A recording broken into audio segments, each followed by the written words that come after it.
Hello everyone, in this video we're going to find out how to authenticate our Cloud SQL Proxy as a separate account but without using any separate account key. Basically we're going through this agenda. So first we briefly talk about why the keyless approach is better than downloading a separate account key. There are some potential chances that you store your key somewhere in your local or send it to somebody, and hackers by any chance get it. So regarding security aspect, it's way better not to create any separate account key, then you never run into that kind of problem. Secondly, take a tour with the new APIs of Cloud SQL Proxy version 2 in order to see some authentication options that it gives us. Let's go ahead and start with checking the version of Cloud SQL Proxy. So as you can see, I have Cloud SQL Proxy on desktop, right? So then let's check it.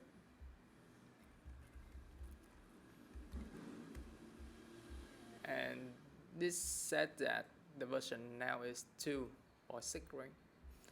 Then if you take a look at the migration guide, so we can see some migration option here when we migrate from version 1 to version 2. And let's see, this is what we used in version 1 and this is the API changed in version 2. There's our option and then you could take a look at it later. Okay, now try connecting to Cloud SQL. So we're going to use this one. So we established a pipeline between Cloud Proxy and Cloud SQL using the request and report declare here.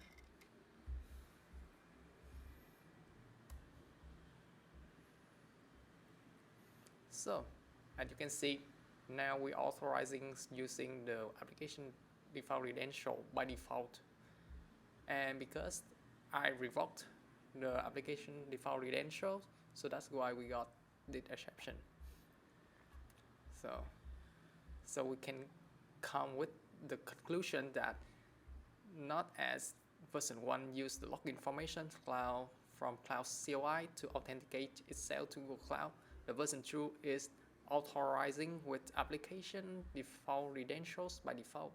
So in order to simulate the behavior as version 1, so we're going to add the cloud out at the end of the sentence above. Okay, I'm going to add it. This one. And here, you can see we're authorizing successfully using the credential from Cloud CLI. And okay, let me take a look at Cloud CLI. So you can see that here we are logged in as the owner of the projects, right? By running this one, we are authenticate Cloud SQL Proxy using our login information from Cloud CLI, in particular using the user here. And that's why let's take a look at our database here. So you see that this is the connection to localhost 5432, right, progress, and this is the simple user and password wait. And let's connect to it. And okay, successfully. And if we take a look at, we can see that they are creating a new connection, right? They're creating a new connection to access the Cloud SQL, and we successfully authenticate our Cloud SQL. Okay, let's close it. Okay.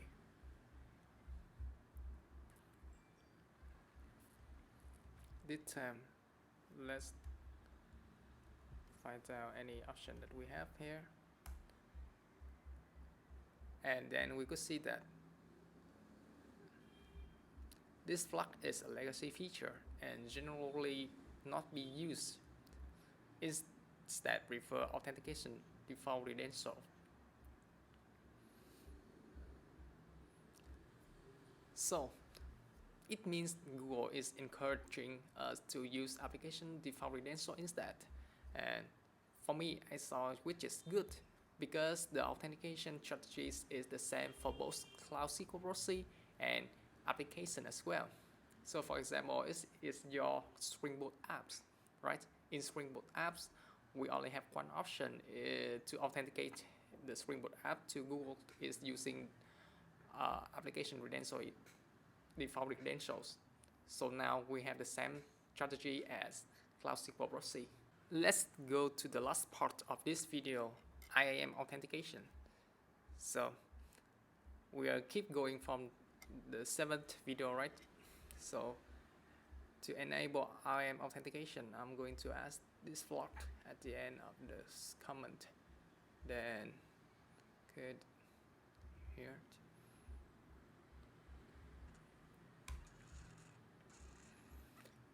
And you could see we cannot use IAM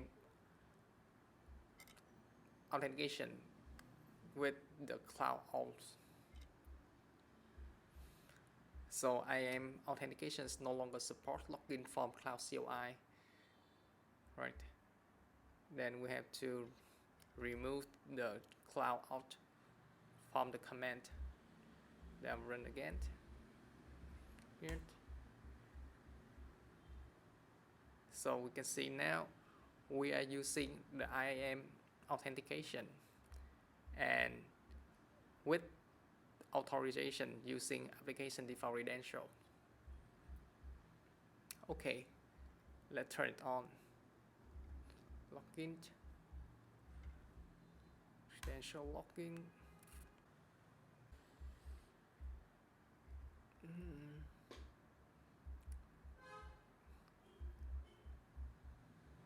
Okay, now login successfully.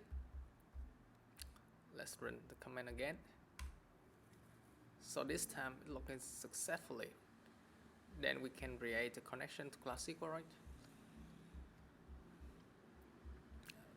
Okay, let's check this. Check this one. Then back create a connection. Then we can accept the progress again using the username password, basic authentication. Okay. Then, but we are logging as a user. So that's why the IAM authentication is still not working. Right. Okay, the Cloud IAM server account authentication failed. So take a look at the connection here. You will see I'm logging at IAM authentication. This is the IAM's user and we don't care about the password. Okay, so it's failed because we are logging as a user. In order to make it work, we should log in using the server account, right? Logging as a server account. So we firstly need to revoke this one first. Yes. Then let's check it. So if we run a Cloud SQL Proxy, this time we run into an error. So that's right. Okay, so how to authenticate as a server account? So this one, Cloud SQL Proxy need to authenticate itself as a server account, right? I explained in the 7th video. So we have to use the credential files here and we add the credential file. Yes. So this is the path to the key file. As okay, then I'll copy this one, for example. And as you can see, this is the key file also on the desktop folder as well. Okay, then this time I will add the credential file here. And as you can see, now we already revoked the application default credential, right? Okay. Now the Cloud SQL SQL Proxy authorized with the credential file here, and this one is the server account that we want to authenticate. Okay, so now we should successfully make a connection using a server account. Yes, you can see here. Okay, that's good. So far so good. Disconnect this one. Disconnect this one. Okay, back to the files. But as we said earlier, we don't want to use a server account key, right? What do we want to do is not using server account keys, and one way to do it is impersonate. That's what we focus on this video. So okay, so what we should do to impersonate? So we should run this one.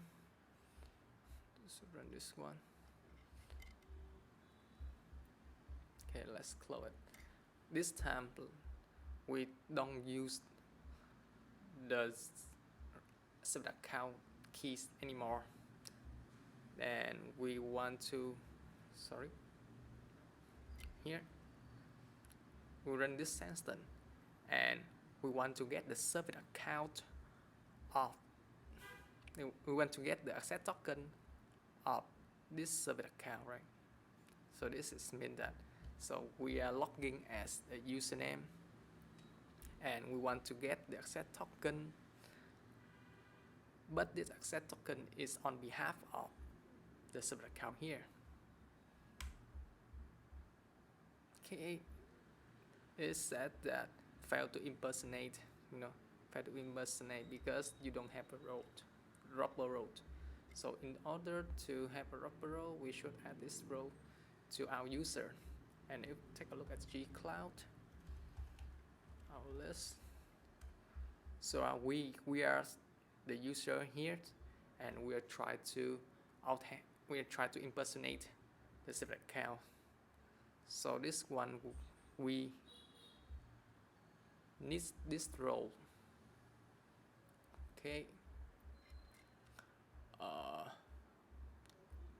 So you should go IAM. You can search IAM here. Yeah, IAM, and here we. Then we need a server account token creator. Server account token creator. Okay, save it, and then back to this one. Try to run it again. Okay, I'm a user want to impersonate this server account and to get the token. Okay, maybe I need to log in again. Out login.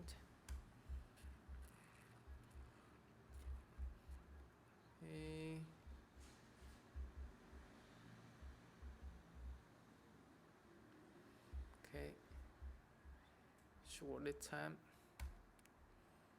maybe we need to wait a bit of time to make it work.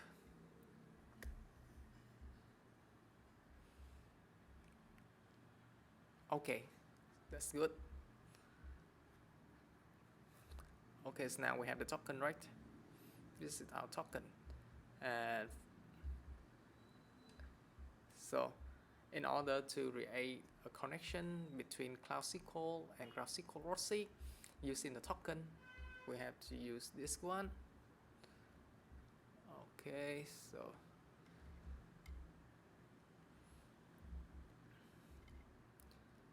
and this is where we put the token. So this is a logging Cloud SQL token. Here. Okay, I'll copy the token and I'll paste it here. And the second is login token.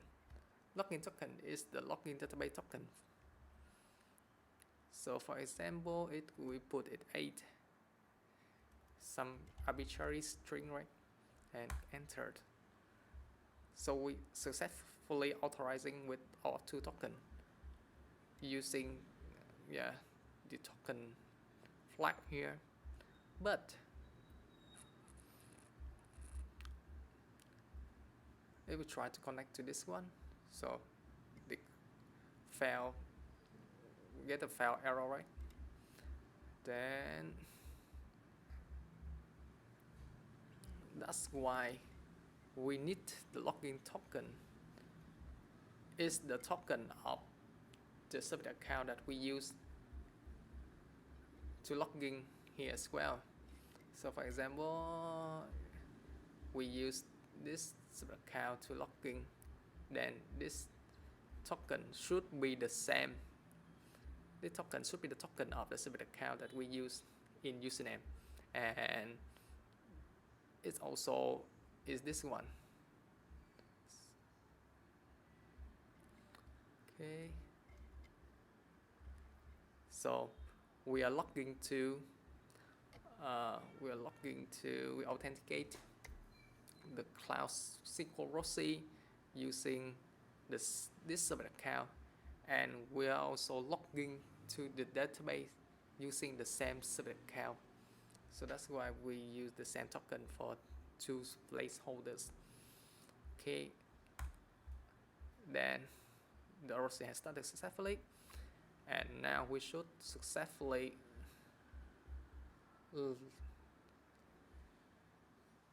have the connection here. Okay, that's good. Okay, is it this one? And there's another way, is to impersonate at the application default credential level.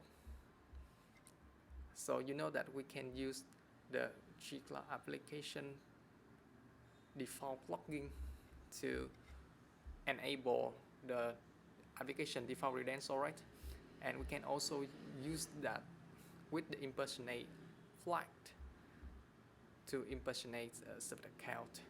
So I will use this one here. Sorry.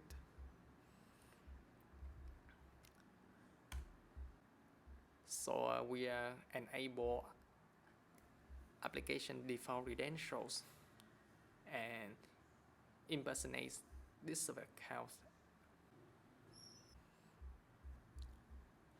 Okay.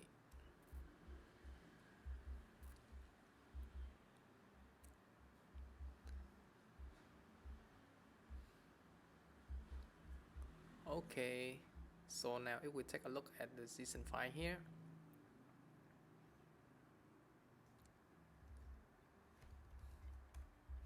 we'll see that this is the subject account impersonation URL, and we're impersonate this one. Okay, what should we do next? Then we just run the normal, Cloud SQL Proxy with IAM authentication enabled. Paste. And okay, this is enough. So we're authorizing using the application default credential this time, but the application default credential this time is the Cloud Run, the server account. So let's close this one and create the connection. So successfully. And we also see here new connection created. And so now we can authentication Cloud SQL Proxy without using any subject account, right? And so for that, we can delete our JSON subject account, keys. We can delete it, remove it totally, and we can go to the subject account here in IAM subject account and a key here. We can delete this one as well. So we can make sure that there's no longer separate account keys and the gateway for hackers can by any chance get our separate account keys and then have the access to our service. Okay, that's the end of the video today. Thanks you for listening.